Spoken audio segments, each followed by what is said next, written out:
Thank you, Chairman Perry. Secretary Buttigieg, thank you for being here today.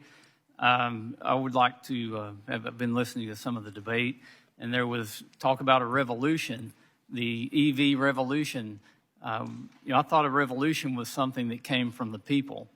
And, revolutions are often compared to anarchy, where the people rise up. And I don't think the people are rising up asking for EVs. And I think it's actually just the opposite of anarchy, and that's hierarchy, where it's coming from the top down, forcing on the people, not having a choice, and saying this is the way it's going to be, and because of government policies and mandates, you're not going to be able to drive an EV or drive an internal combustion engine vehicle. You're not going to have the choices. And we know that hierarchy, according to scholars, leads to fascism. That's where that comes from. So this mandate that, or goal, or whatever you're calling it, that up to 50% of vehicles on the market by 2030, I don't think that's a revolution. I think that's coming from top down, trying to force some people's desires on other people. And with that comes a lot of other consequences. It's been talked about the demand on minerals and elements.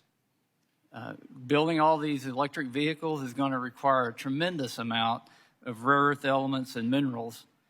And at the same time that your boss is pushing EVs in one agency, in another agency they're closing down mines.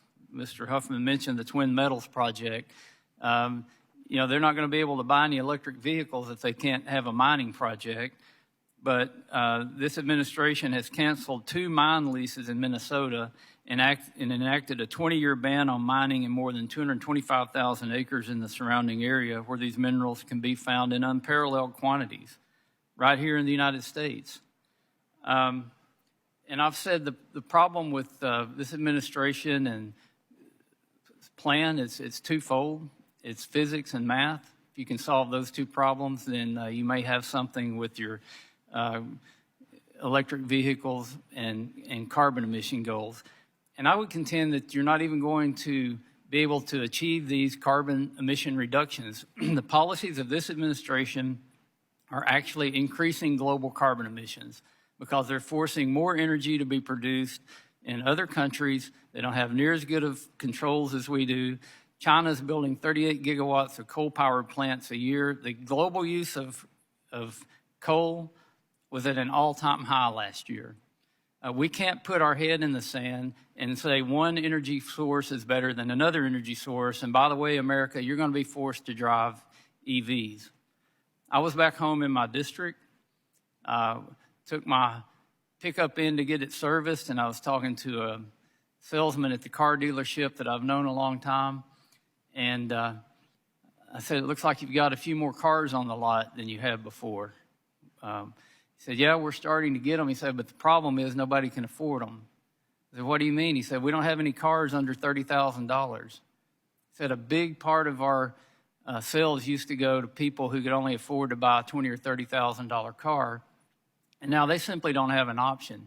It's not in a used vehicle. They don't have an option. Now, he had a $115,000 pickup on the lot. He said, actually, we sell some of these. There are people that have a lot of money, they still come in and buy a lot of vehicles.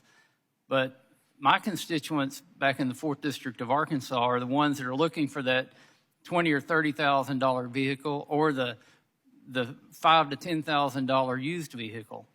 So with these grandiose goals that I contend are not going to do anything to address the climate challenges, they're not going to reduce any carbon in the atmosphere.